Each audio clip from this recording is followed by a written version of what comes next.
नुआपड़ा जिला सीनापाली ब्लॉक अंतर्गत केन्दुमुंडा पंचायत कुलुरुभट्टा ग्राम निकटरे रविवार रात्र 2 घंटा 50 मिनिट समय बेले कलरापतरिया बाघ छाल डिल चलीथिला।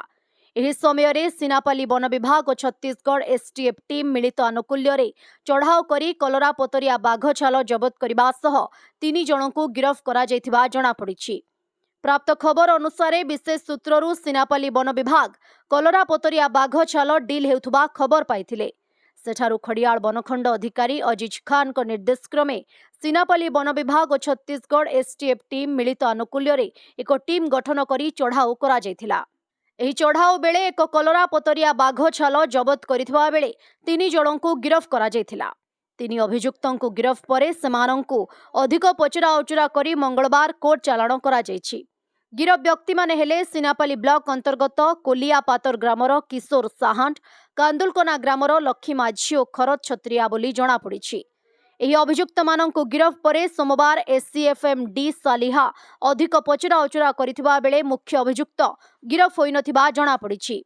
एने सीनापाली वन विभाग केस नंबर 124 रे एक मामला रुजु करी कोर्ट चालाण करिथिबा बेले बेल नामंजूर हेबारु विचार विभागीय हाजत को पठाई दिया जायछि।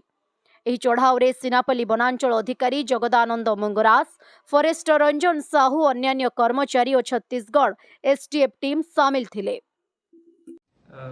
8 तारिख दिन भोर 2:50 रे खरियार वनखंडर गोटे टीम आउ उदंती सीता नदी टाइगर रिजर्व गोटे टीम मिलित भाव रे गोटे ऑपरेशन करथिले, जोथरे गोटे कलरापथरिया बाघर छाल जबत हेछि, ता सहित 3टा मोबाइल फोन जबत हेछि आउ 3 जनकू कस्टडी रे निया जाइछि। एबे इंटरोगेशन चालीछि, एबे जाई जणा पड़ी नाही आउ जेते बेले जणा पड़िबो आपन को जणाई दिया जे। एबे अछंती से माने जिला रो अछंती सीनापाली रो अछंती करिकी हमको जहा जणा पड़िछि।